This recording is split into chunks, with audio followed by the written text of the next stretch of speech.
very briefly. He is a senior associate dean and the Peterman Prosser professor and a hematologist, medical oncologist.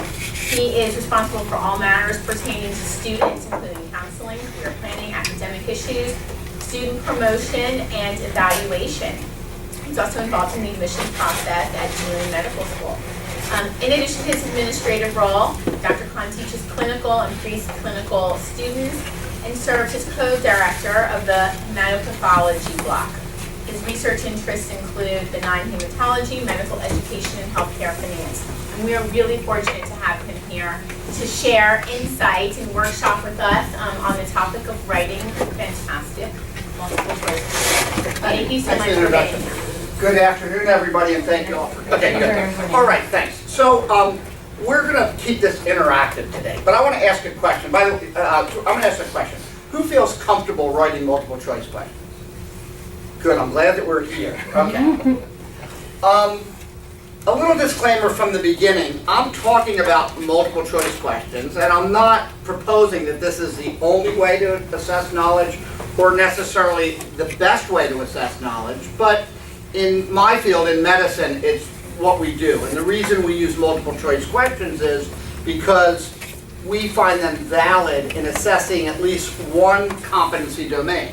So I build and make physicians, if you will, and medical knowledge is an important competency, but so is communication and procedural skills and all those other things. And not everything lends itself to multiple choice, but medical knowledge does. I also want to say that I spend a lot of my professional life writing questions professionally, whether for the American Board of Internal Medicine or the National Board of Medical Examiners or any of the hodgepodge organizations, and I kind of find a well-written multiple choice question to be beautiful, okay? So there are no perfect questions, right? So whenever we look at at questions, there's no perfect questions, but there are probably perfect answers, namely the ones that are correct. These are the ones that are correct. So a little bit of just background. So when we talk about multiple choice questions in the education literature, there's lots of different types of multiple choice questions. They have letters associated with them. An A type question is a single best answer multiple choice. An R is an extended matching. There's true, false. And I have a reference list, a bibliography at the end that shows some studies in the medical literature, and really single best answer multiple choice questions are going to give you the best ability to predict performance. So in medicine, that's all we use. We never use all the above, none of the above. I'll show you why. We don't use multiple true, false. We use single best answer multiple choice. And I'm going to show you just graphically why that makes sense. When I was in medical school, we had a lot of questions like this. These were called K-type questions, where A was 1, 2, and 3, B is 1 and 3, C is 2 and 4, D is 4, and E is all. And a good test taker would look at 4, and if 4 is right, then you knew it was one of these two, and if 4 was wrong. I mean, you could play games with that, and that's why that doesn't make a lot of sense psychometrically. We're going to talk about test psychometrics, but let me ask you a question. Do you guys use psychometrics for your multiple choice questions? You don't. Oh, do you know what I'm talking about? Good. Then there's something to be learned today. Awesome. That means guessing? No, that's not psychometrics. Okay. So the problem with multiple true false, so which of the following is true, right? Where it can be any, it can be all or none of them that are true. The problem is that if you look at a scale from an answer being totally wrong to an answer being totally correct, if the answer choices, if there are 4 of them, look like this, then it's okay to say that these are true and that's false. The problem is, with multiple true false, sometimes you're like this. So which of the following statements are true? Well, 1 and 3 is true, 4 is probably false, and I'm not sure if 2 is true or false. So just conceptually, multiple true false gets very confusing, doesn't test well, and it really doesn't provide a very valid test question. Right? Whereas if it's a single best answer, if they're spread on this timeline, I can say, you know, at least this one is better than 1, 2, and 3, right? So that's just conceptually why a single best answer multiple choice question makes more sense than multiple true false or multiple potentially correct items. So I don't want to get into a lot of statistics, but when you guys grade your multiple choice, do you use Scantron or something?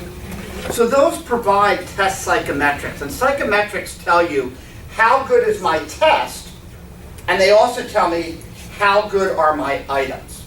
How good are my, it's question 1, how good is question 2? There are just 2 things I want you to know with this complicated slide. And the first one is, you can say how precise is my test. So that means if a given test taker takes my test on 2 separate days, what's the likelihood that they're going to get about the same score? And the test that, the psychometric test that does that for us is called a Kuder-Richardson, or KR20. And it ranges from 0 to 1, and in general we like KRs of greater than 0.7. When I work with organizations that write high-stakes multiple choice tests for licensure, certification, etc., our KRs are almost 0.9, right? So that is an item, that's a psychometric on the entire test, okay? The second psychometric that becomes important is a point by serial. Who's heard of a point by serial? It's really important. So what a point by serial does, and these are done on each question item itself, is a point by serial is a correlation. It tells me among students who did well on the test as a whole, how well did this question, if they got this right, how well did that predict that they did well on the test? If they got it wrong, how well did that predict that they did poorly on the test? So a point by serial, or an R, or sometimes an RB, ranges from -1 to +1. So a -1 is a bad point by serial. It's a bad psychometric. It means that students that did well on this question did poorly on the test, and students that did poorly on this question did well on the test. There's no correlation. It's negative, actually. If every student gets a question right, your point by serial is 0. Because regardless of how they did on the test, they got the question right. If every student gets it wrong, it's also going to be 0. So in general, we want point by serials to be greater than 0.2, right? Really important question. If you use Scantron, it will print these out, and what we do at the medical school now is every multiple choice question, we do these psychometrics on the test and on the questions, because then what we do is if a question's not good, if it doesn't test well, we rewrite it. And the other thing Scantron will give you is it'll say, the high performers, here's how they answered the question. This is how many said A, B, C, D, and the poor performers, this is how they answered. So you can say, oh, the good test performers are confused by a distractor B, so let me rewrite the question and change that distractor. What we like to do, and what we do with high stakes exams, is when questions are submitted, a panel reviews them, make sure the questions make sense, and then we pre-test them. We don't count them. We don't tell the students they don't count, by the way. But we pre-test them. If they have bad psychometrics, we throw it out and rewrite it. If they have good psychometrics, then we might use it for real in a subsequent exam. And I encourage people to do this. So one of the things I'm going to suggest is if you're using Scantron, get your psychometrics and throw out the questions that don't make sense, that don't, or the questions that don't score very well. Because when I write a question, I may think it's great, and then when you get in a panel of 10 people, I say, well, no, B is right also. And you say, oh, geez, I didn't think of that, right? So really important to get these numbers. Now, that's my introduction. There's a test. So clear your desk. I'm kidding about clearing your desk, but I'm going to give you 15, maybe not even 15 minutes, maybe 10 minutes to take a test. Multiple choice test. The answer is always C. The answer is always C. That's one way to do it. There we go. There you go.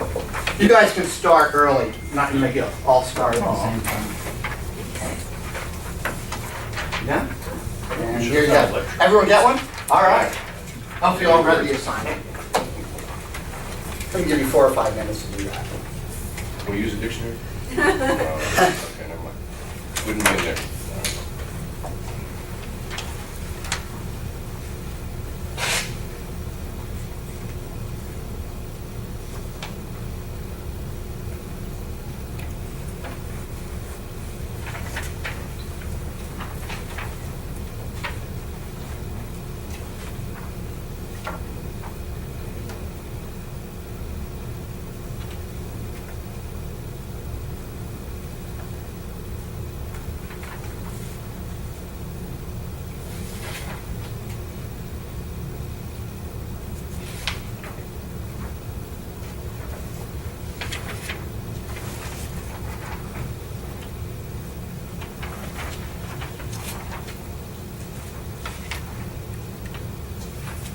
Two people looking at each other's paper over here. I'm getting a little concerned.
So I wrote this, about 5 or 6 years ago for a different purpose. I've used it a number of times, and I've given this to my kids to how to take tests in high school and sometimes college. So all these can be answered without any knowledge, which is the problem. And one of the things that I do when I'm reviewing questions in a group is I look at the answer choices and make sure I can't get the answer without even looking at the question.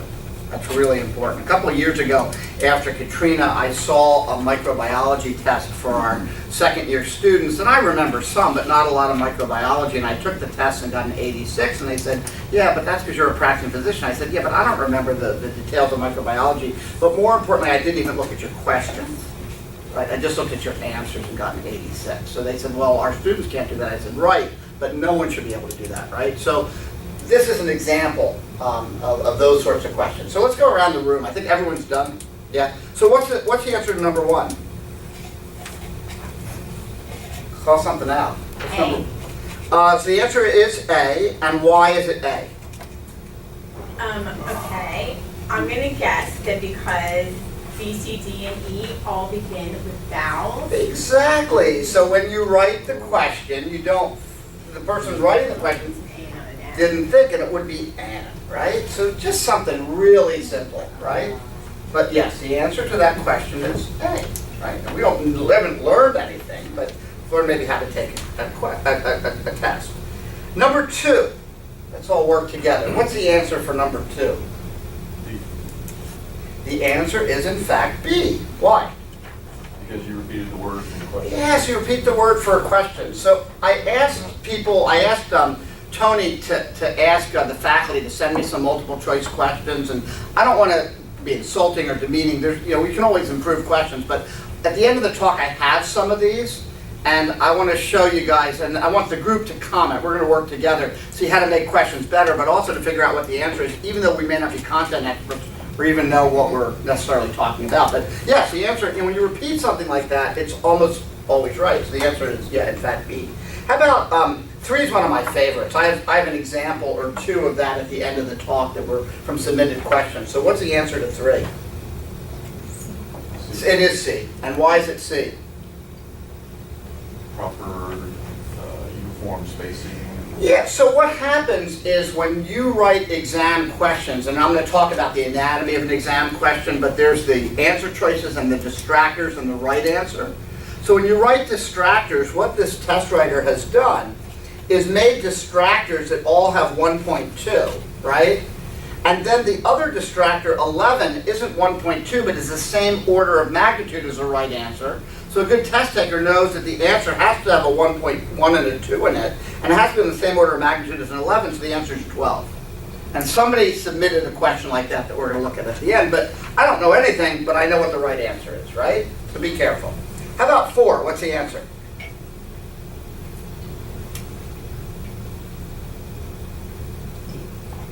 The answer is D. Why? Always never. Yeah, always and never are tough, huh? There are not that many always and nevers in the world, right? So I'll show you a question that was submitted with a question very much like that.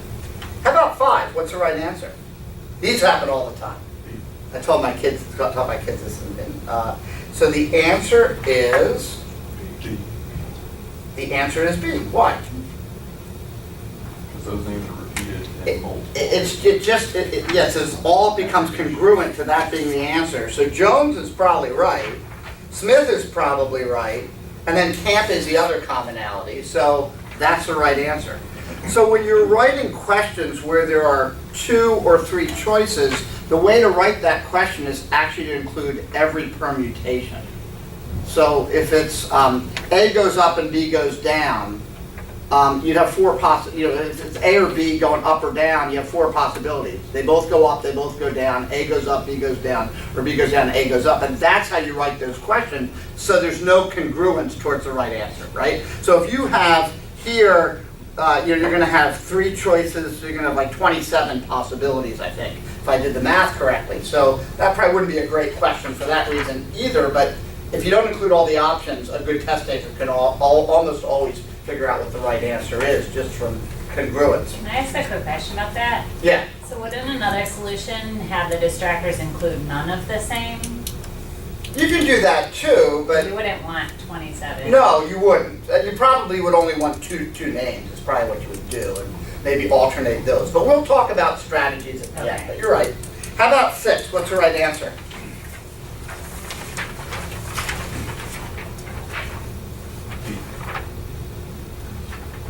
So D's interesting. So let me ask, any other suggestions? B. So somebody said B, what else? Okay, so A is meant to be the right answer. And why did you say A? Because of the way you cut it off on the page. Well, no, that was an accident. That's cool, that's an accident, but, okay, so what do George Bush, Thomas Jefferson, and Abraham Lincoln have in common? They're US presidents. So Tony Blair's different, but Tony Blair is like which one of the first 3? He's contemporary with who? George Bush. So the test writer said, okay, I'm going to list 3 US presidents. My 4th distractor is going to be a non-US president who's a contemporary of the right answer. So think about how people write their distractors, and you can come up with your answer that way, right? So it is George Bush. And how about 7? We see this a lot. What's the right answer? Yeah, engineers get this all the time. So the answer that's longest and most specific is almost right. Now, I was at a test writing meeting on Tuesday this week in Philadelphia, and you know, in medicine sometimes we can actually have 2 and 3 word answer choices. But you know, somebody had a question where the right answer was this, except when it's like, no, I know that's the right answer, and I don't even have to look at the question. So think about that. One of the things, you know, this is kind of a cute little exercise, but one of the things that I encourage you to do when you write your exam questions, multiple choice, is look at the answers and make sure that you don't make some of these mistakes. You can find out the answer without actually knowing anything. Now, if you want to be honest, I hope we're all friends and we're not going to pick on each other. Who got them all right? Who got 6 right? Keep your hands up. 5 right. 4 right. 3 right. All right. 2? Okay. Didn't score. Okay. All right. So, important things. Firstly, remember, a good test taker can answer a poorly written question sometimes and get it right without actually having a knowledge base, right? High stakes exams like SATs, etc., have smart people who look at the questions, and this doesn't happen because the people figure this out. And one of the things I encourage everyone to do, we do it with our faculty, is we get a group together of content experts and non-content experts to look at exams. And as a non-content expert in something, if I can get the question right just from using some of these little tricks, and we'll teach you some more, then the question's it's just not well written. And what will happen is when you give this to a group of students, the psychometrics, the RB, for example, they turn out to not be very good, right? Because good test takers, they may be terribly on the test, but they're good test takers, they get that question right. Okay? So, what have we talked about so far? We've talked a little bit about psychometrics. We've talked about the KR20 for how precise your test is. We've talked about the R or the RB, which is the correlation that question has with overall exam performance. And another psychometric value that you get that I didn't mention because it's obvious is a P. Now for the statisticians in the room, that's not a P value. It's a percentage of items, it's a percentage of test takers that got the item correct.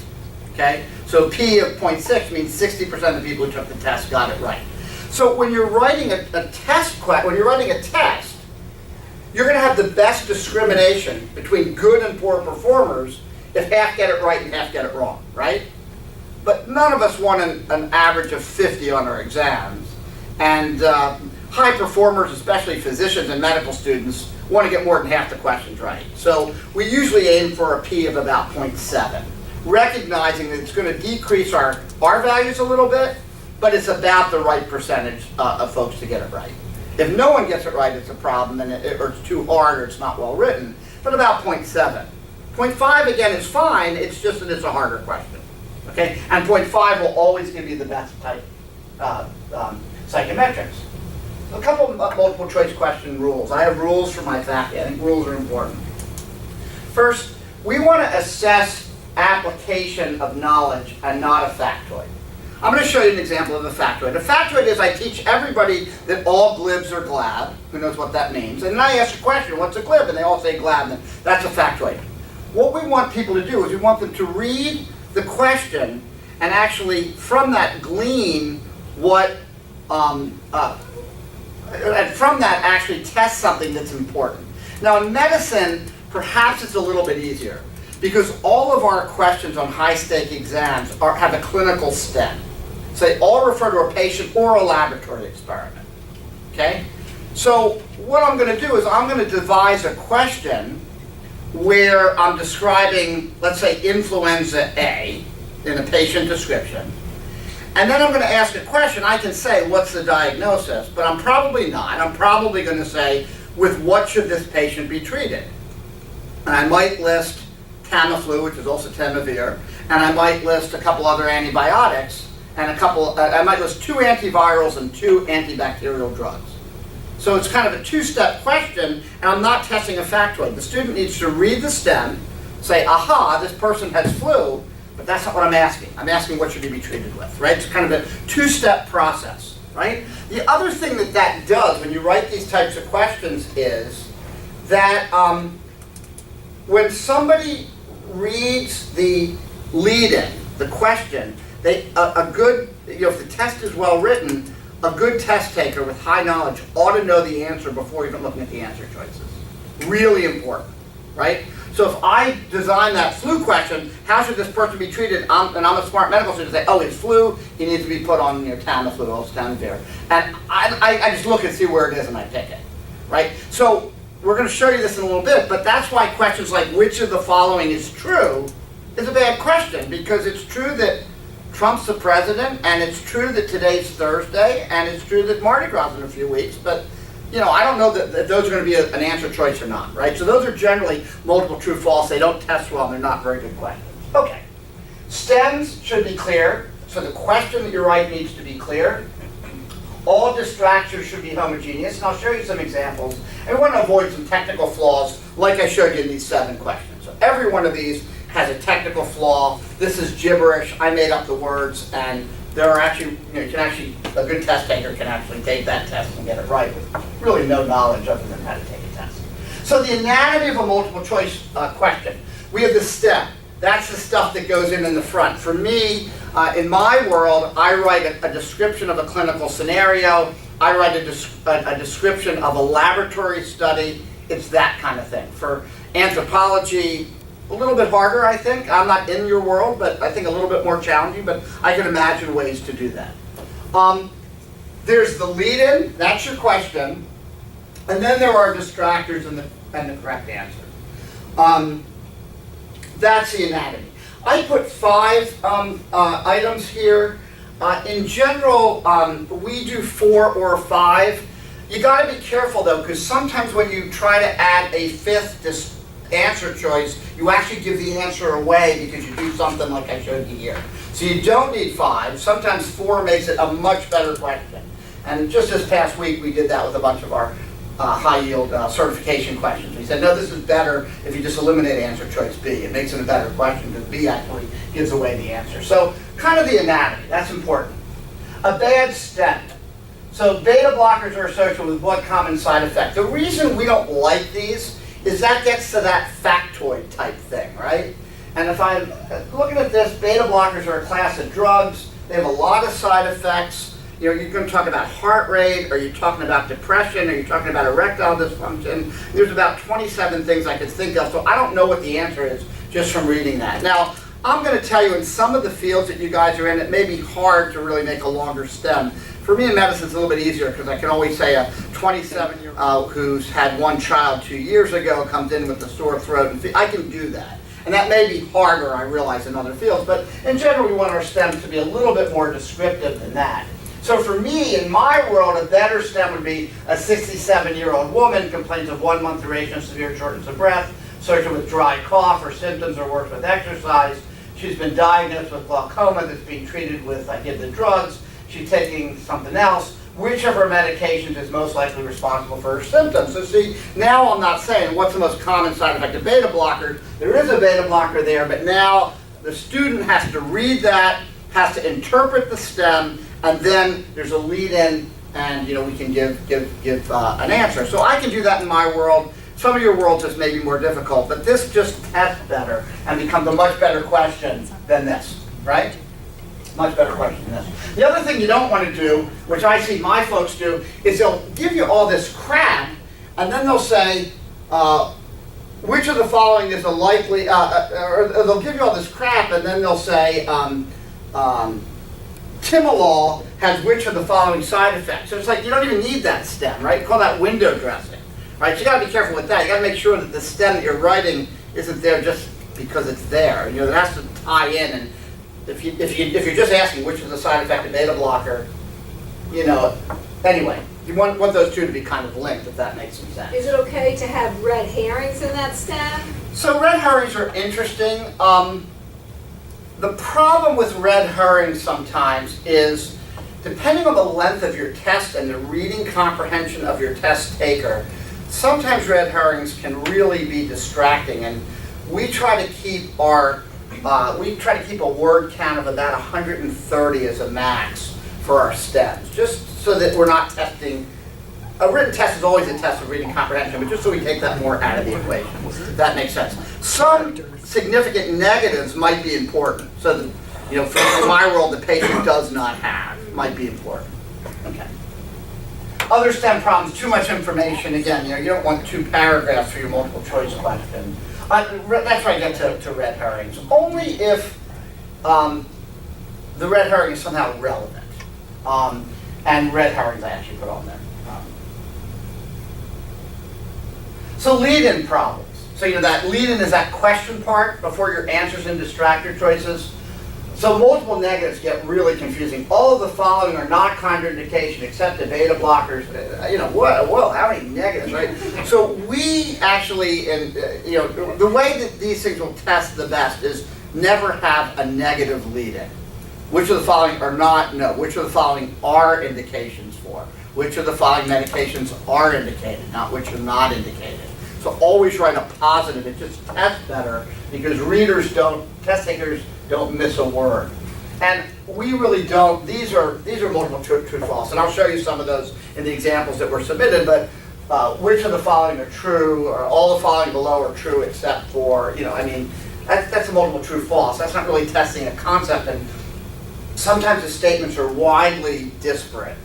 So you might describe a historical event in 1749 and a king in England, and it just gets crazy, right?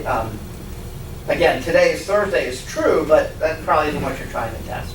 And factoids, I told you, these are these little things, all glibs are glab. I asked a question, a glib is purveyed, which of the following is purveyed? Say, oh, glibs, it's got to be glabs, you get it, and you haven't learned anything. And when I was studying for the MCATs, I remember biotin and strep avidin for those biologists, and I remember they always went together. So whenever I saw one, I put the other. I didn't actually even knew what the two things did at the time. But I knew that they were always together. And whenever they showed an electron micrograph of the kidney, it was always Goodpasture syndrome. I just knew that, right, for medical school, right? So an electron micrograph of the kidney has got to be Goodpastures. I don't even need to look any further, right? I don't need to read the description. I don't need to do anything. That's the only one that they would ever show us. So be careful with stuff like that. Because what has been learned with that, all glibs are glad. So that's a sort of factoid recall. They just don't test very well. So your answer choices. The pearls of all and none of the above. I love this. So here's your answer choices, and there was one of these in the submitted questions. I didn't show it as a slide because I figured I'd talk about it. But you had answer choices. I made these up. These weren't the answer choices submitted. Mitochondria, endoplasmic reticulum, nucleus, none of the above, all the above. And the right answer was all the above, but the problem is if it's all the above, then none of the above is also in the equation. So you get this metaphysical kind of Schrodinger's cat, is it dead or alive? Is it somewhere in between, right? So, and all the above and none of the above, even if put in an order that doesn't have this metaphysical, philosophical quandary that Schrodinger described, but in general, that becomes a multiple true false, right? So if all the above are true, are they always true? Is it true in one case report or one instance? And you get that truth-false line problem of where does truth stop and false begin, which is also philosophical. So have a single best answer. Really, really that'll test better. And if you start looking at your psychometrics, which again is my take-home message, do it. It's really cool when you see how people perform and you see how you can change a question, and now it's performing really well, and you write this question that you just love and it gets great psychometrics and you feel good about yourself and all that kind of stuff. But be careful. A bad distractor, okay? So you look at this, and these guys are right contemporary, sort of, right? And he's not, so why is that in there? That's either right, sometimes when you write a question that's right, but that would be kind of an easy right question, or that's cueing to another one, kind of like the presidents I showed you before. So make sure your distractors make sense, right? I have some that, I'll show you some distractors for, when we look at some real exam questions at the end where there's some of the distractors just, no one's going to pick them. Now, sometimes you want to be cute, you want your students to laugh during the exam. I get it, that's okay, but they're not going to test very well in general. And then this universality that we talked about, this is great. I have a question like that I saw. So, these are answer choices. Forget about the question. Prevalence is highest in childhood. Prevalence is highest in farmers. Prevalence is highest in men. Is autosomal dominant. So that's a bad distractor anyway. It has nothing to do with prevalence. And prevalence is highest in women. So what's the problem here? Farmers could be men. Well, but the other problem is it's got to be one of these, right? I mean, there are some intergender people. I understand that. I'm not trying to make a political statement, but in general, this is a dichotomous variable. For most, so it's one of those two. One of those two has got to be right, right?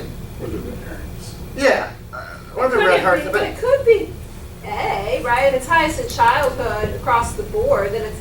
Yeah, then you have more than one right answer though, because something's either going to be in, take out the positive, but it's men or women, right? It's day or night. Let's use that as an example, right? So one of them's got to be right. It either occurs at night or the day. I mean, it's right. So I think that is something that I'll show you some examples of that. Just be really careful of that. It's just kind of some bad distractors. And non-homogeneity of answer choices is when you got all kinds of things all over the place. So try to make all these not medical, but calculate net present value, calculate break-even point, calculate elasticity of demand, buy, put options, invest in real estate. These are all over the place. You're calculating, you're buying, you're investing. Who knows? So in my world, we're either diagnosing or treating, in general, or we're managing. And when we manage, there's some diagnostic options and some treatment options. But by and large, we try to keep some homogeneity, right? It just gives you a better psychometric, gives you better questions. And if you want to test both calculations and whether you're going to buy, invest, or whatever, then write 2 questions, right? Don't put them all in the same question. Write 2 questions. It just tests better and makes your test takers happier. So some key points. Key points. This is important. Perform your psychometrics. You're going to really have fun doing that. Keep a secure item bank. So who here kind of uses the same tests over and over again? Yeah, I don't think that's bad. We do it in the medical school, and because once we get a test question that does well, we keep it for 3 or so years, right? Then we retire it. Now, what we're careful of is that we tell our students that taking pictures, sharing is an honor code violation, right? And we tell them why. So we're not being jerks about this, but it takes time to write good questions, and once we get them, we want to keep them, and we don't want them to get out there, right? We've had a breach or 2, but by and large, that's what we do. We add and retire questions about 30% per year. We don't, for the medical school, for medical students, we don't pre-test questions. We don't include questions that we're not, but for high stakes exams, we pre-test all the time. So when I write for the National Board of Medical Examiners, about 30% of the exams that medical students across the country take are pre-test items. We want to see how they do. We look at the psychometrics. They did terribly. They have to be rewritten. They did okay. We might tweak it a little bit and then pre-test it again, and then it'll become a live question. So we do pre-test. In medical school, we don't want to waste our students' time, quite frankly. But it's not a bad thing to do necessarily. This is really important. We have a group of people that we call on to get together to review every exam that we give. It may be a little harder for some of you, but I would encourage you to get a group of faculty in your department where you can at least have someone else look at test multiple choice questions just to make sure they make some sense.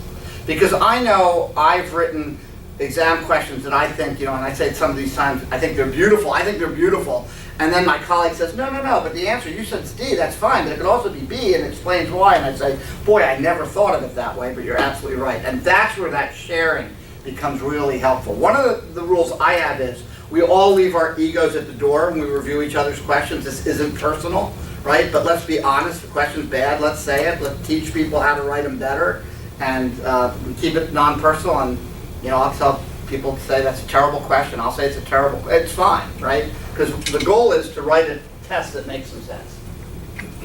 Exam item review committees that looks at some of these psychometrics, and you want to make sure that your exams are obviously relevant to what you want your learners to know, right? That's really important. So I'm sure you did the same thing, but our medical students, for their courses, they have goals and they have educational objectives for each lecture, and we make sure our exam questions refer back to those EOs. Really important, right? When I don't have it as a slide, but when I write questions, if someone says, and they do for me, Mark, we want you to write, 30 questions about anemia, right?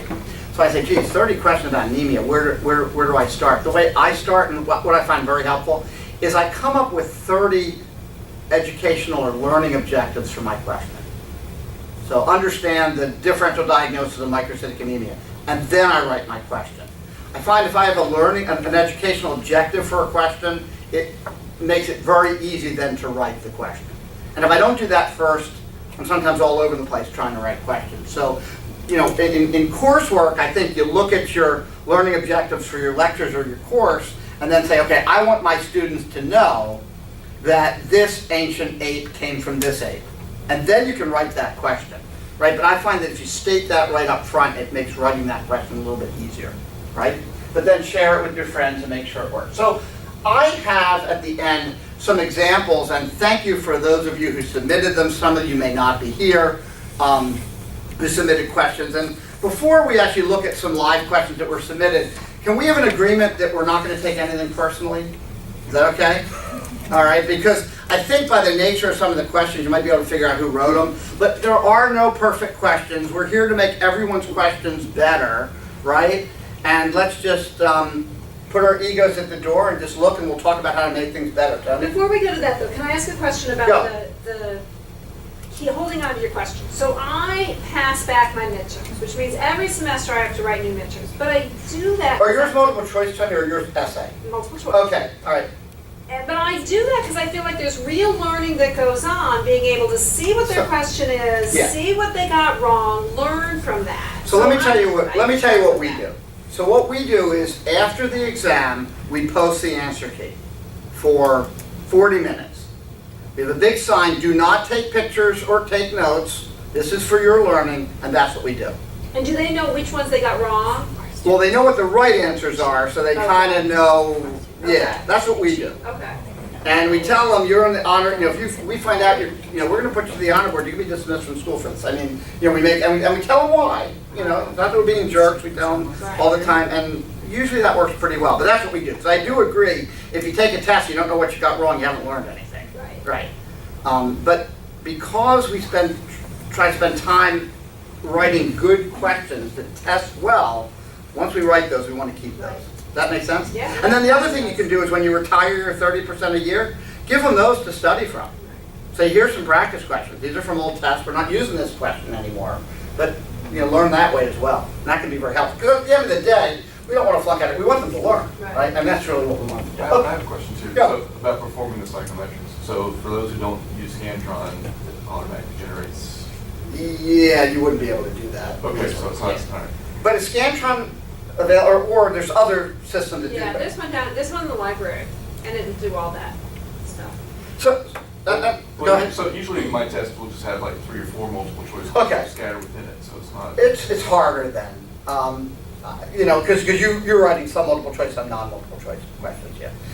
I'm not telling you what to do. You could write the multiple choice questions and just have them answer those on the Scantrons. You see how they test. Scantron's pretty easy. I mean, you stick the things in and it comes out printout. It's pretty quick. It'll help you grade those multiple choice questions. I don't think the Scantron sheets aren't that expensive. So- We do ours online even. So it's not going extinct. I don't use it, but so the Scantron will be around. There's an electronic version. You can write, so we use ExamSoft, I think it's called. So ExamSoft, we have, all of our exams now are online, none of them are paper. But we write the questions and it does the same psychometrics for us. Okay, and ExamSoft, I don't know, we use it, I don't know if the university uses it. I don't know, I haven't heard of it. But it's very easy to use. I mean, you write the question, you put the answers, and what we do when we review questions as a group, we just bring up the ExamSoft. And we sometimes edit the questions in real time. So say, no, that needs to be, that's spelled wrong, you need to take that. We edit them in real time. So it's a little bit better use of people's time. Okay. This was great. Approximately what percentage of DNA in non-African modern human populations is derived from Homo neanderthalensis? So think about what we talked about and tell me what, even if you don't actually, if you know the answer because you know the fact that you can't answer this, but if you don't know it, what's the right answer? D. Yes, why? Well, it has a distractor in the same range, and it is a range. It's a range, firstly, right? And secondly, you're right. So this is like 1, 1, 1. This is of the same order of magnitude, so it would make D right. Okay? And let's, content experts, if you want to comment, is that correct? But, I don't know the number. okay, yeah, because, well, one could answer, is this really an important point? And I'm not going to get into that. That's for content experts to decide. Is this something that's important for students to know? That's I just different. did level. 23andMe, and I was a little over 3%. Neanderthal? Yeah. Yeah, it's really I cool. guess 4. You brute, you. Just- I don't have the small jaw, I don't have the eye ridge, so I don't Yeah. see it. You can get that surgically. All right, but see, isn't that kind of cool? You guys could answer the question and, I think that's right. Okay. A hominin or member of the tribe Hominini is defined as? I don't know the answer to this, but I'm going to guess what the answer is. I'm going to guess D too, right? I don't know if that's right, but... Can I ask a question? I'm guessing D because it's the longest. Yeah, but it's also because you have homin here and you have homo here, and I'm thinking they're kind of the same. So, a question about some of these tactics, like, do you think it's like cruel and wrong to like intentionally do Use the these tactics to opposite? trick your students. I wouldn't do, we don't like to trick students. You But could like, do I mean, that. not necessarily like, I don't necessarily think my goal is to trick them, but to like try to overcome them by like saying, okay, I'm gonna make a distractor the longest one. I mean, I don't, That's gonna be wrong. You could do that. I don't know why you want That's to. just like Let's try to me. get, yeah, I mean, what do we want? We want our students to learn what we teach them. That's what we want, right? So I don't do that. You could write a question so that a guy like me gets them all wrong because he knows how to take tests and, right, but So anyway. it's really more about trying to make them all the same length. right. Yeah, this is like really specific and also the HOMOs in 2 places. I'm thinking it's got to be the right answer. All right. So let's just talk about this question. What's the problem with this question, with what we've talked about? Which the function is true about predictors of behavior. You can't answer it from the You question. can't answer the question, it's multiple true false, right? So it's not going to test that well. The person who submitted it told us what the right answer is, which is fine. I don't know, I could not guess the right answer from looking at the choices, but it's not going to test very well because it's kind of a multiple true false, right? All right.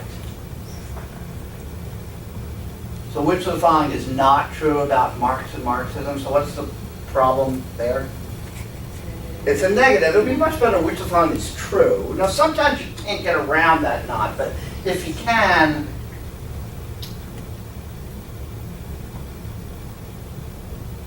I don't know the right answer, but I'm probably gonna guess that because I'm probably gonna guess that, but I don't know the right answer. I'm gonna guess that because it's kind of long and it says Marxism and it says the question is Marx and Marxism and that does too, so I'm gonna probably pick that one just because I don't know if I'll get it right. But there's a political science person who tells me I got it right, but that's what I would pick.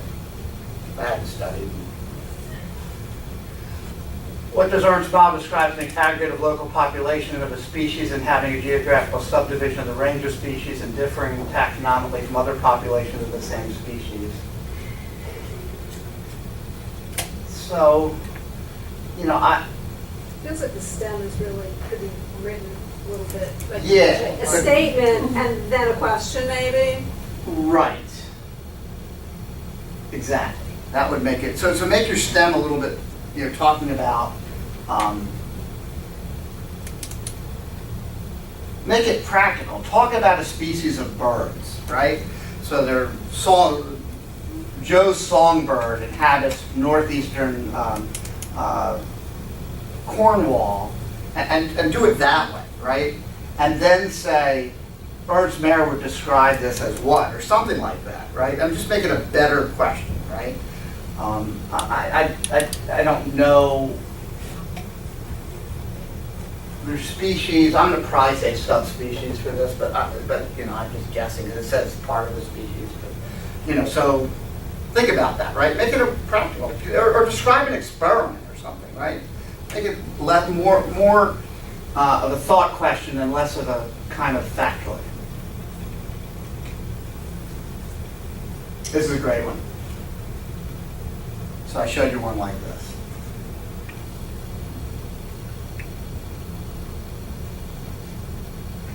It's gotta be A or B. It's got to be A or B, right? It's either low or hot or increase, I think, right? So That's the yams part. the yams part is probably just to be funny and just because you want your guys and gals to laugh in the day. That's okay, but that's a completely weird distractor. And closed-loop phase evaluation is going to change. But yeah, it's either A or B, because that sort of covers the whole universality almost of what it is. It's either increased or decreased, right? All right.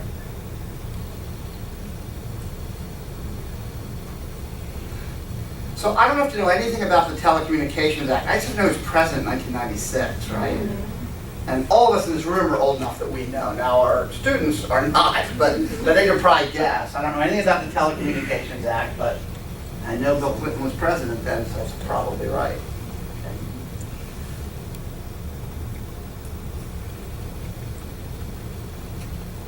Here's a comment on this one. It's kind of a factoid, all glibs are glad. Which approach, but Yeah, so the stem could be better written, probably, but,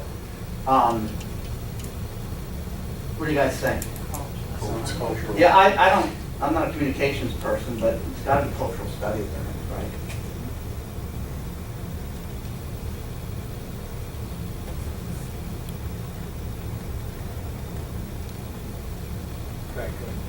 It really is a factoid. So this is harder to answer without knowing anything. I don't like these two because they don't make sense. It could be a cleft, it could be a note, it could be a gap, right? But it's a factoid, right? I mean, a better way to do this might be to describe a drug that inhibits conduction along a myelin sheath and say, where does this drug likely act, right? Yeah? So I have a question about that a little bit. So if I have 50 multiple choice questions at an undergraduate level, maybe a lot of sophomores, Sure. and they have an hour to take a test, I hear you. I maybe need some. I mean, You those may need some- questions you may sound need great. some of I might those. have Yeah. two. When you do psychometrics, they're not going to test as well, but there is sometimes a necessity to do that. And sometimes, and I'm going to go a step further, sometimes there might be something so basic that you just want to make sure everyone gets this Yeah. question right. So your RB is going to, if everyone gets it right, what's your R going to be? 0. It's going to be 0, so it's not going to discriminate. Your P is going to be what? 1. But you just want to make sure they all get it, right? It's kind of like extra credit. And you can do that. It's but- like putting in a curve, making It's- sure that, Yeah. at least most Yes. people don't fail. Yeah, it's It a makes them curve. feel I good. actually do Yeah. that on purpose someone. I have some questions that I know 90% plus. I think that's class will good. Get it. Yeah. And one of the things I use it for is if a student comes to complain, that's one of the first things I'll check is how they did on those. And you'll say, look, we said this 27 times in class. If We they're didn't missing do those, this, it's a problem. Yes, and again, we want to feel good. That's why I told you that you get your best statistics with a P of 0.5, but test takers don't like that. They want to get a P, they want to, it has to be higher. And so sometimes we do that, I agree. High stakes exams don't do that because they don't want to waste time. But as for a class, I understand why you might do that. And I understand why you might put in some factoids. Just understand they're not going to, in general, have the psychometrics as good as other questions, that are as good as other questions. Well, so I don't have this problem in my area, but in your area, maybe, is terminology ever important for them to know? So, like, you need to know these terms. We don't, no, we don't, but Yeah. there, you could imagine, let's say we had a group of medical technologists where terminology might be important, or pharmacology graduate students, yeah, I would also say at the introductory level, there's a Yeah, lot of that's what I was terminology. thinking. As and that's students fine, progress that's through. fine, and there's probably ways to test that, It yeah, sounds like your terminology is embedded within context. correct. So it isn't just a straight I won't terminology say- question, do you remember? It's embedded within a greater context, so- because what matters is that context. Yeah, so not let me necessarily give you an example. When drugs are designed, their generics often can tell you what class of drug it is, right? So, but I'm not going to say UMAB as the end of a drug means what. I'm going to probably say a drug company designs a new drug for Alzheimer's. The drug is called Exumab. This is what class of drug. So I'm going to just put it more in the clinical. I'm going to put mine in the clinical context. I'm just going to, just make it a little bit more than just UMAB means what, right? Okay. This is the last one.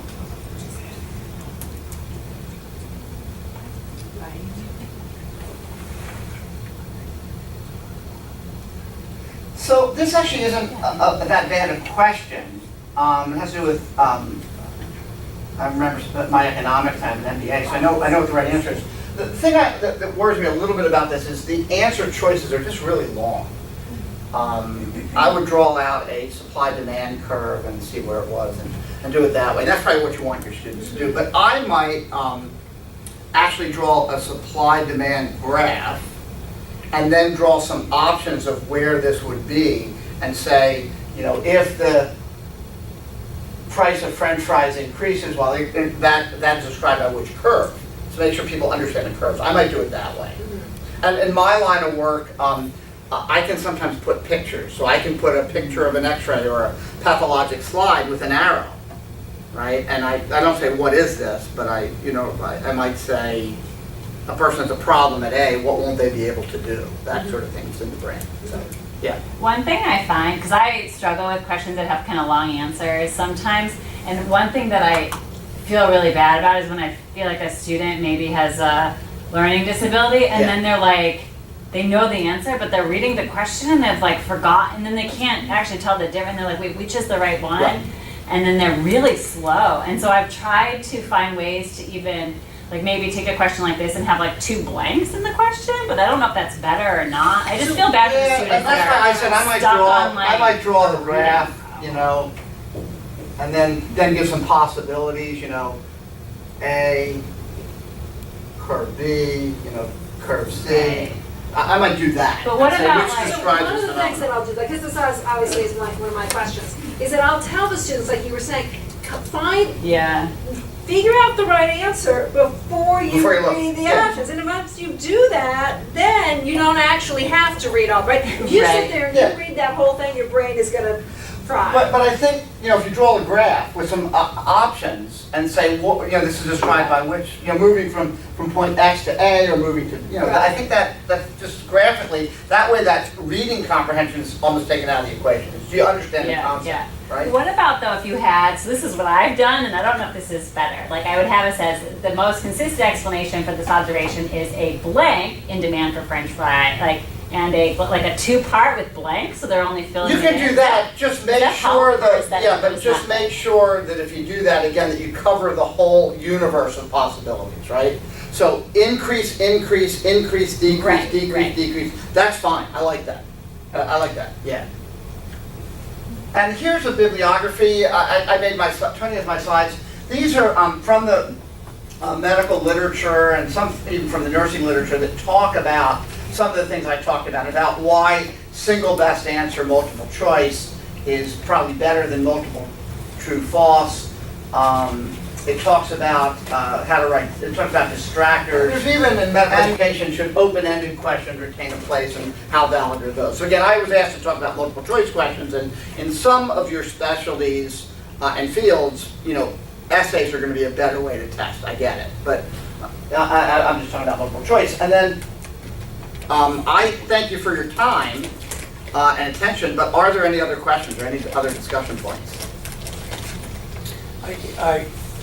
Some of the things you suggest, and I really appreciate what you covered. But sometimes it seems like some of the techniques are making the questions easier. Okay. And again, you're saying it's still testing well. But like, for example, if you took like a concept that had multiple aspects to it, and all the answers in the multiple choice reflected those in some way, some being true, maybe some not, however you want to declare it. I mean, that could make the question a lot simpler to answer, but it doesn't really give the students sort of integrated knowledge of that. So let's say if I had a question on the adrenal cortex, and I was going to list different things that were important concepts related to that, and maybe I had which is true or which is not true. You see what I mean? And so it basically, it integrates the information that that person has on that particular structure or concept into a single question. Yeah, if I understand what you're saying, so these multiple choice true false questions about That's an what you issue. call it, yeah. Yeah, the problem that you get sometimes with multiple true false is that line. So if they're absolutely true or absolutely Right, false, right. but the problem that you run into sometimes is there's things that are usually true but not always. So is that a true statement, or if you don't write them perfectly, and very few things are always true or always, it just gets complicated to test. Right, but if I wrote a perfect question, put perfect answers, then, I mean, what do you think of a concept like that, where basically you're trying to get a person's So- integrated knowledge on a particular So, concept? yeah, and again, true, false is multiple choice. It's true or it's Right, false, just two right, answer choices, right, right? So, yeah, I like that. What I don't like is which of the following statements are true, but that's what we were Right. talking about. Right. I think there's a role for true, false sometimes, but just make sure that if it's true, it's always true, and if it's false, it's always false. And do your psychometrics and see how it tests. I mean, that's, you know, so my take-home points are, do your psychometrics. I mean, that's really cool when you see that. Get a group of people to look at questions before they're given and after, and think about keeping a question bank once you have test questions that test well psychometrically. I mean, those are valuable. Yeah. Those are Yeah. valuable. And, you know, I mean, what Tony said, I agree. I mean, I think one of the most important parts of this is actually allowing the students to see the exam after. Sure. but I do keep, so what I do is we keep really close track of our exams. We pass them back when they're graded, and I go over every question. I actually put it on the board. Good. And I go through every single question in the class, and then we collect everything back. Perfect. You know, we basically tell them no pictures, we watch them, we make sure people are Perfect. doing that. So I think that's really, I mean, it's useless for them to not know what they got wrong. I completely agree. Are they allowed to write down the questions? Well, some of them do a little bit, but I mean, they can't, you know, I'm going through Right. them quickly enough that it's. And I think, my students are older than yours, but I think when you explain why you're doing that, you know, Right. you want good questions, you want the next group, I think they appreciate that. Yeah. That explanation makes sense. And, I mean, it does save time, but more importantly, it does create a good these are battle-tested Yeah, questions. and I agree with you completely that if you take a test and you tell somebody you got a 78 with no feedback, they haven't learned anything. That's not really consistent with adult Right, learning theory. right. So I agree. There's a big brouhaha in medicine with maintenance of certification. And one of the things I've always argued is, you know, I take this multiple choice high stakes test every 10 years, it may change. And I have no idea, you know, you tell me I passed, but I don't know what I didn't know. And I don't know what I did know, and I don't know what I guessed correctly. So without feedback, it's a worthless exercise for adult learning. And if you really want me to maintain my competency, this is not the way to do it. And there's a big to-do about how that's going to play out. But that's why. So I like what you're doing. I think it's awesome. I'm curious, for those of you who use that strategy, like your test bank, how large is it compared to the percentage of questions you use? I apologize, I have very, very little faith in our students. I've had my faith just chipped away, and I think that there's a high percentage of them cheating all the time. And maybe that's just me, but I make them come see me or the TA, and I won't let them leave the room. I think that they're such bad cheaters. Yeah. So what? I have the advantage of having selected, you know, they've already been selected from these Yeah, students. yeah. And they're a little bit You're really older. good at cheating. And they're a little bit older, and the stakes are really high. Yeah, yeah. If you cheat on if you fail a medical school exam, we're pass fail. So there's another exam so you can pass the course, right? We don't have the But if you ACT. cheat, you're- So if you cheat and you get caught, you're thrown out of medical school. Yeah, I don't think. If my you fail a students test, feel the threatened, ramifications are much less important than, so I don't have as much of it. I I'm not would gonna say think it none, would- we've caught students before, but. So one thing I've always thought is if I had a bigger bank, like if I had 10,000 questions Yeah. in a bank and could pick, then it's going to be harder for them to like cheat with the 50 questions on this test because it's likely not to be the same. But I'm not really sure what the. So for those of you who use that model, how many would you say are in your bank versus like my bank's not that much. Bank maybe for a test has maybe 70 to 100 questions And how many are and you using? 50. I use 50? So I don't have a lot of faith. But what about anyone else? that 4 to uses- 5 times is a great bank size. So you want like 200 to 250 questions. But you're going to develop them, I'm going to argue, develop them over the next couple years. And then you get to a point, the point where you're only replacing, 20 or 30% of your bank each year. Right, so you write new ones and you throw out old ones. And the ones that you throw out, if they're good questions, I would give them to the students to study. They love that, right? Would you comment on questions that have like an A, B, and C answer choice, and then D is A and B only, E would be Yeah. A, B, and C only, something like Yeah, that? they just don't test well. And because, again, you get to that timeline of true false. So I know A is right, and B could be right in this circumstance. I don't understand what you're saying on that, because that's just a poorly constructed question is what I would say. The answer should be clearly either true or false. Okay, so what happens Right? is when you get a group of experts in the room, just like here, right? So that's a statement that it's either true or false, and there's disagreement within this room, right? So if you were writing a test question for teachers and said, So we're gonna write a test question on a cutting edge subject in which researchers don't even agree? I don't see it. But really what you're asking, Thomas, is you're taking you're taking 4 true-false questions and making it 1. right, Just make it 4 questions. No, I understand, but I'm just saying it's a poorly written question if the answer could be true under certain right. circumstances. But No, I'm with I you. do know a faculty decades ago that would do true, false, and maybe. Right. Okay. I'm not kidding. I like that, it's cute, but anyway. And that's just a poorly Yeah, constructed so question. Tom, if they're absolutes, you can do it. It just doesn't, when you do psychometrics on questions like that, they don't do as well as Tony says if you divide it into a couple questions. That's just my. Students find them harder. Yeah. Oh, they do. They're harder because they're. They require more knowledge to answer the Well, question. They might not, yeah. Along those same lines, one thing I struggle with, I totally agree that like the all of the above, even well worded, all of the above or none of the above are a little tricky. But I often am in the position where I'm like, I've got the correct answer, a couple good distractors, and I can't freaking come up Yes. with another good distractor. So in that place, it's like, do I have a crappy distractor, or do I put none of the above? No, or do you put less answer choices? Well, so I have a sometimes- consistent, I always have 4. And But sometimes the question might be better with 3. It might test better. It might better discriminate between high and low performers if you Is only none have of the 3. above ever right? Because I think about that sometimes, because I'm in the same No, it's position. usually- But if none of the above is never Tony, right, But then isn't that the It's sort of usually, Tony, it's usually added in this situation. Right. You come up with a good answer and 2 good distractors, you can't find the third, just put so none that's of why those, it's I never know as a right. student, it's not going to be right. So Right, so back isn't to that the way basically anyway. the same as 3? Right. So. No, because 3, they're not gonna have the, well, it's that. And sometimes I feel like it's good for them, a little self-esteem, like I can cross that one off, I know it's not that bad, like then they feel good I'd rather about you put themselves. something silly in there for that. I Okay. occasionally will make up terms or combine parts Right. of terms That's good, yeah. to make a distractor. Yeah. Right, but sometimes I've just run out of energy. And sometimes 3 answer choices is better than 4. And sometimes, often, when people try to make 5, the 5th one gives the answer away.